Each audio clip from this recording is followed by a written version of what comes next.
What's going on, guys? vParsa here, and I'm here with another deck profile, and as you can see, it's Sky Strikers.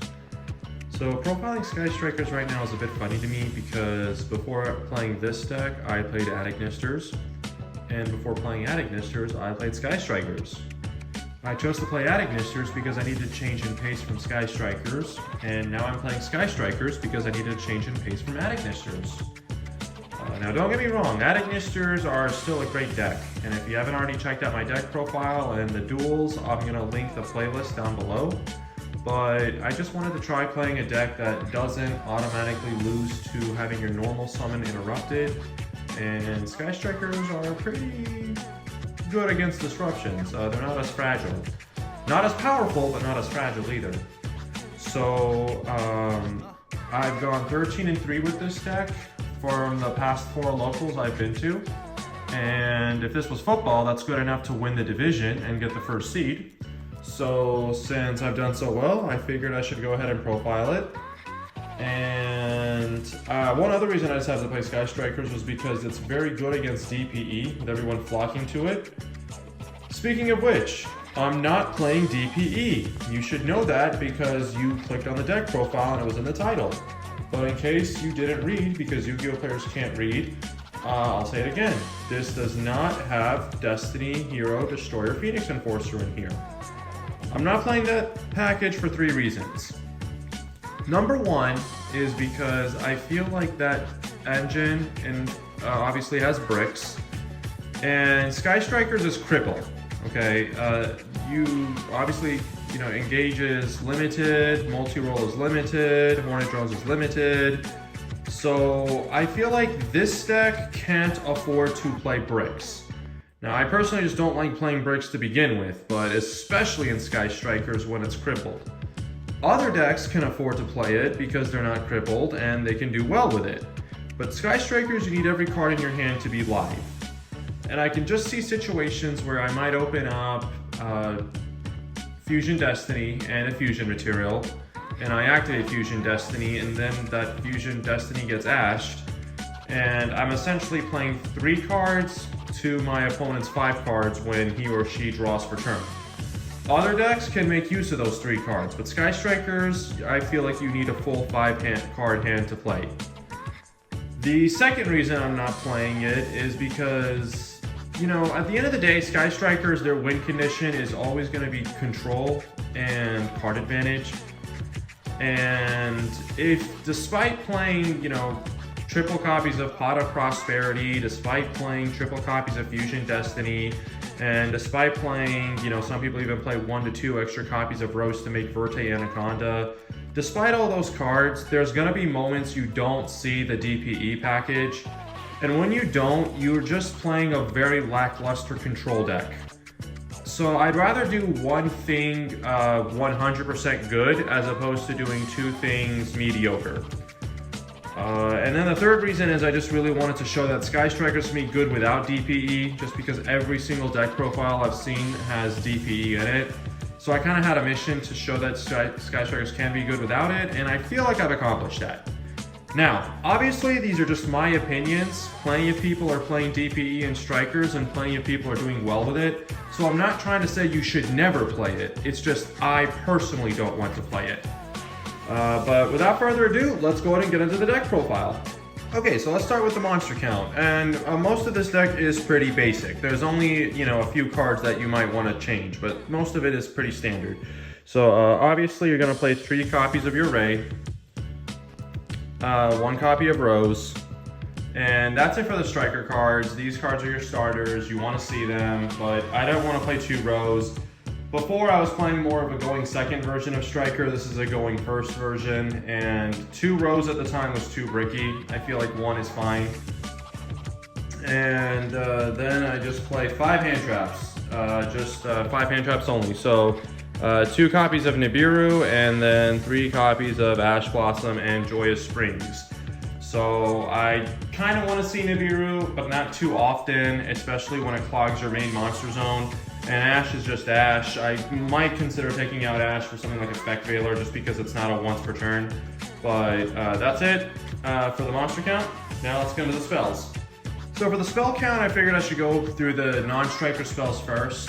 Triple copies of Pot of Prosperity, your one Rhoda, the one Called by the Grave, and the one Terraforming. Terraforming should probably just be an Upstart Goblin, but I can't find my Upstart, so I threw in Terraforming. Pot of Desires, I don't know if I said Prosperity or not, but Pot of Desires is very important in this deck. Yes, there are moments you banish your engage, and you know what? All I have to say to that is Sky Strikers were good without engage, and they can still be good even if you get engaged banished off of it. So, and yes, there are moments you banish your striker spells, but you draw amazing trap cards as well. So you just really need the card advantage, especially when you're choosing to go first in the deck. And Rhoda, self-explanatory, you just want to see Ray, Called by, you don't want to get stopped by hand traps, and it's just good for Grave Hate as well. Especially with DPE activating in the graveyard. So that's it for the non-striker spells. Now let's get into the striker spells. Okay, so I figured let's go through the non-quick play spells. 2 copies of Area 0 because I want to see it but not too often. And often the second copy is what I dump off of Hayate. The one multi-roll and engage. Hopefully one day Konami decides to give us multi-roll at more than one. Burner, I'm not really playing Jamming Waves. I don't think it's needed. I might put it in here. I just don't really quite know what to cut yet for it. And then the one Hercules Base. This was originally Pot of Avarice. But like I said, I want every card in my hand to be live, and Hercules Base is searchable and you can see it when you need it. And it does what Avarice does, but like I said, the main component of it is that it's searchable. Now, some people are probably going to say you should play neither Hercules Base or Avarice. You should win the duel before recycling ever comes up, and you're probably correct.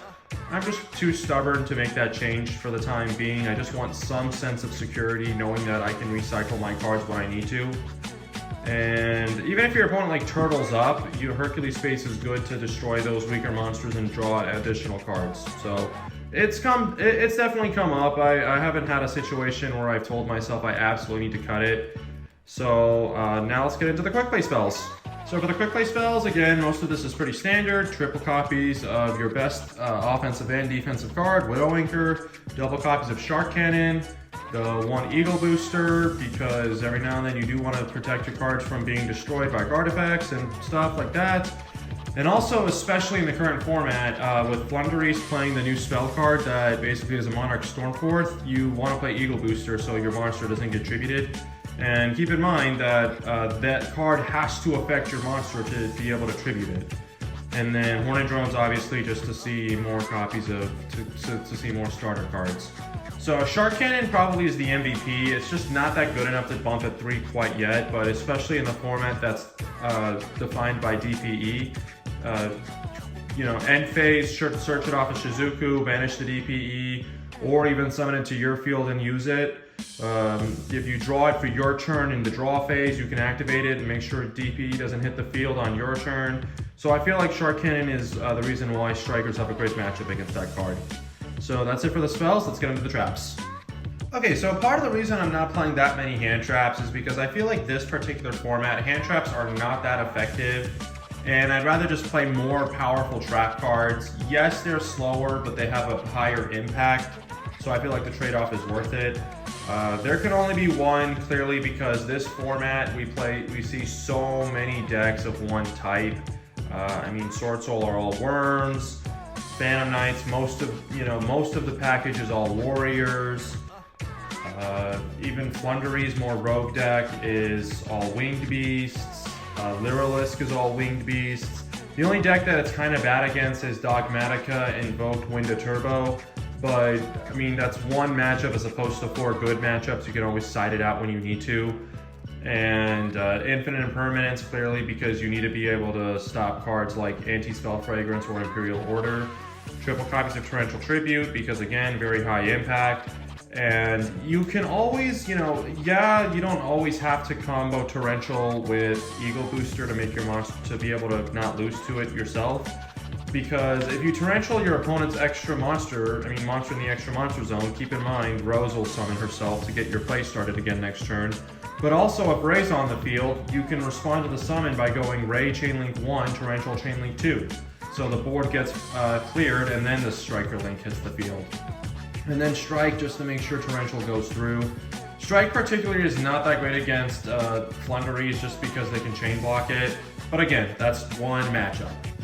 So that's it for the traps, and now let's get into the extra deck. Okay, so again, extra deck is pretty straightforward. Triple copies of all the striker links except for Kaina and except for Zeke. So some people play only 2 copies of Shizuku. I don't, just because again, if Engage gets banished off of Desires, you need to be able to rely on, Shizuku searching in the end phase to get your striker spells to hand. Or you need to rely on Hayate attacking directly and Kagare getting it back. So I max out on the good striker cards. Kaina's main application is obviously winning in time, and then making sure that Access Code Talker doesn't OTK you. And, Zeke is just in case you steal an opponent's monster and you need to link it off into something to clear the board. But I don't see this changing anytime soon. Again, the extra deck is pretty standard. Now, let's get on to the 4 remaining link monsters. So for the 4 remaining link monsters, I play Nightmare Phoenix, Nightmare Unicorn, just to have utility. Ningirsu, just to get rid of Dragoon every now and then, because someone probably is still playing Dragoon this format. And then Access Code Talker, just to finish up the game. I was playing the Hulk package, but honestly, I felt like Hulk and Celine were not that great. I mean, you're committing way too much space just for one monster. And again, strikers should be winning the duel primarily from control. You're never going to get your life points, opponent's life points, from 8,000 to 0. And even if you try to devote yourself to making Access Code Talker with the Hulk package, any form of disruption really screws your plays over. So as a result, I'd rather make Access Code Talker, and you can make Access Code Talker through other means as well. You don't have to just go on Hulk and Celine. So that's it for the extra deck. Okay, so the interaction is just how Sky Strikers can dodge Droll and Lockbird. This is kind of a combo some people may not know about.